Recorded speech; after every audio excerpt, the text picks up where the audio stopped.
Okay, lesson 4.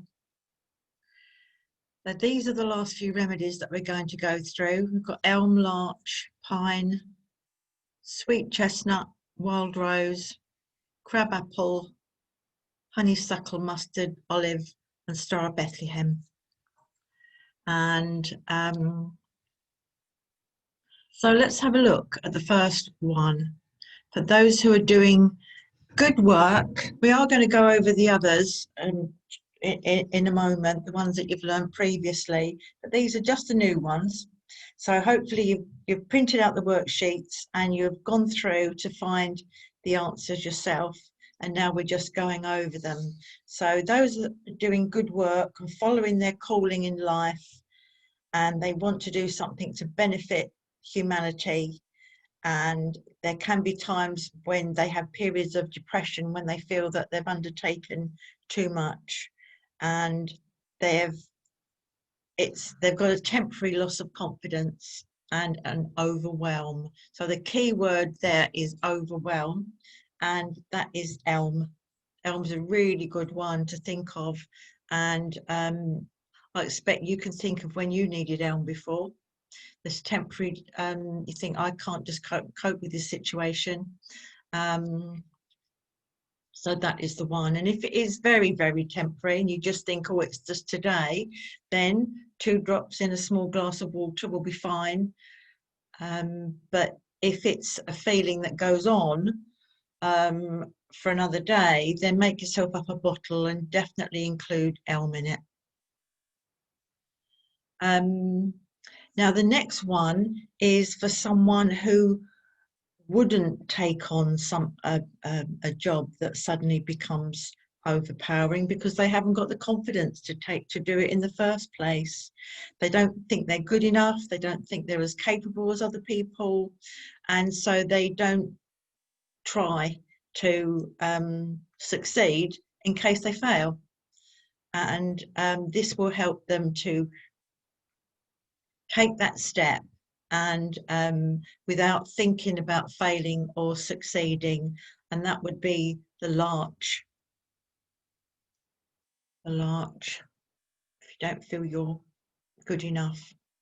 Now, the first 2 there can be usefully contrasted, because the first one, the elm, they take up challenges willingly and they go to it hell for leather, and they're not worried about how big the task is, and then they can get into difficulty, and that's when they get the crisis of confidence, really, because they think, oh, what have I done? What am I doing? So sometimes it's because we have chosen that challenge, and sometimes the challenge is given to us, and I think many have this challenge given to them rather than a choice. So that's the elm, who have taken up a challenge or been given a challenge that's overwhelming. The second remedy, which is the larch, they're convinced they're going to fail, so they don't tend to try in the first place.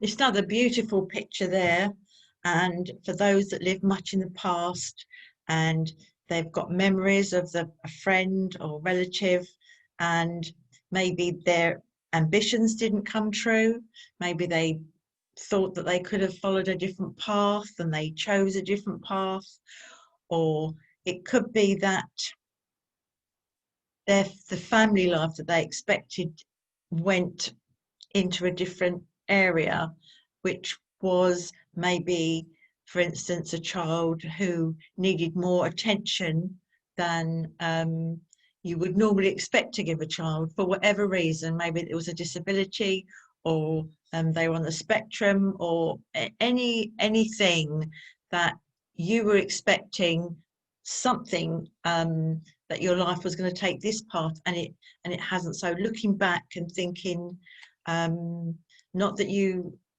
begrudge whatever you're doing now, but you look back and think, oh, that's what it could have been like.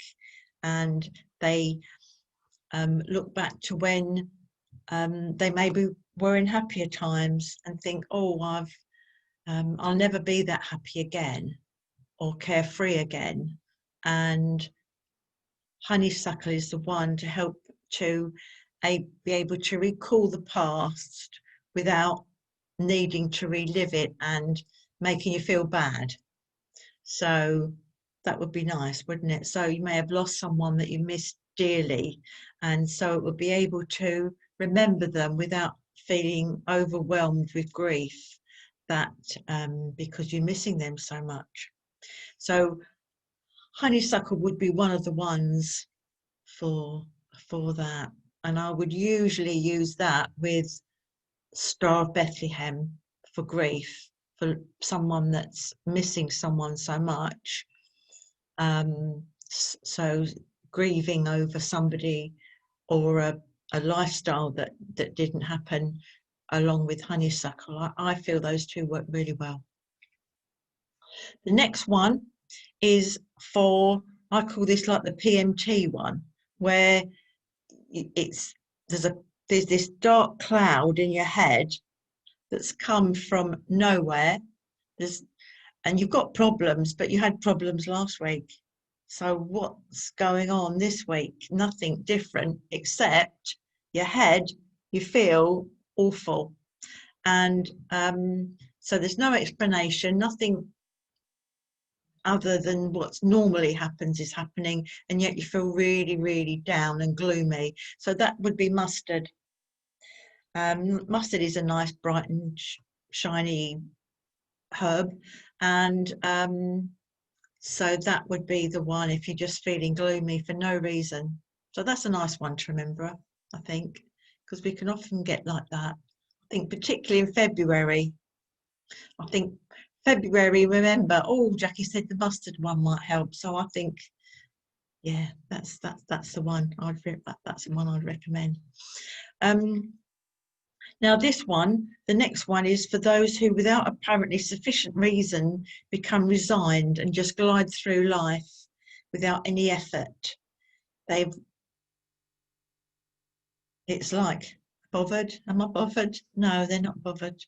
And maybe unfairly, I do think of a teenager that is just a bit, oh, can't be bothered. They can't be bothered to get up, can't be bothered to get a job, got no interest in what's going on, and they don't complain and they don't even seem unhappy, which is even odder to see somebody like that, because you think, well, that's not normal to feel so I don't care. So that's the wild rose.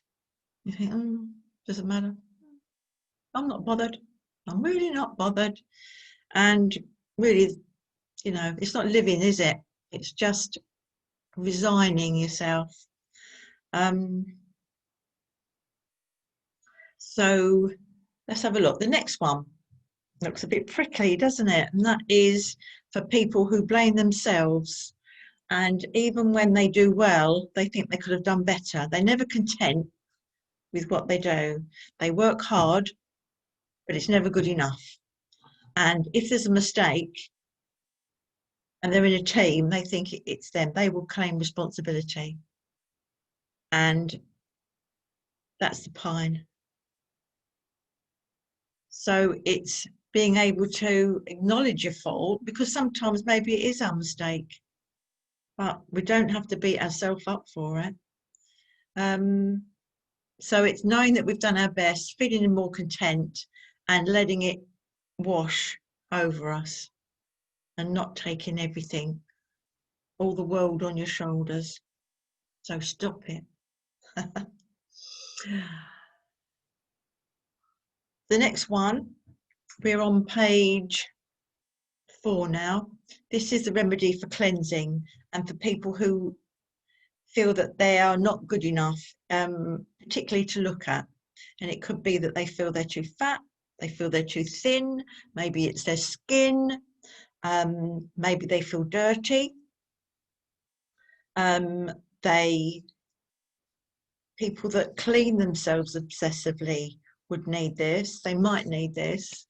And this is the crabapple. And it's a good one, actually, if somebody has got, say, bad skin. They could put 4 drops of crabapple in their water when they're just finish washing, and just to sort of gently put on their face. So 4 drops in a clean bowl of water just to wash their face, because it's to do with cleansing. And it's one that the Bach Centre recommend for cleansing in that way. So people that are, it can support someone who's maybe anorexic. It can support them with their professional treatment that they're having, to stop feeling that bad about themselves, or someone that's on a diet and feels that they are, that they look horrible, and they look in the mirror and that they're just not good enough. Another one for feeling, that works really well with crabapple, for feeling you're too fat and you're not good enough, or you're too thin and you're not good enough, is cherry plum. That one that works very well with crabapple, because cherry plum is when your sort of mind gets carried away with itself, and so it can help to bring you to stop this beating yourself up and feeling bad, and can also stop you when you are overweight through not being able to stop eating, and you want to do something. It can stop that compulsion to eat. Right, now some people can feel tired at the thought of doing something, and if you remember, we looked at that one before, and that was the hornbeam feeling, for feeling that the thought of packing to go away. That's one of my things. The thought of packing to go on holiday. So the thought of it is actually worse than doing it. So you might just as well get on with it. This one, the olive, is for real tiredness. It's for when you are exhausted. Maybe you've come home from work and you need to not just crash out on the settee, but maybe you've made a commitment to go out in the evening, or you've got commitments at home that you need to be alive for, lively. So olive is the one to take at the end of the day for feeling tired.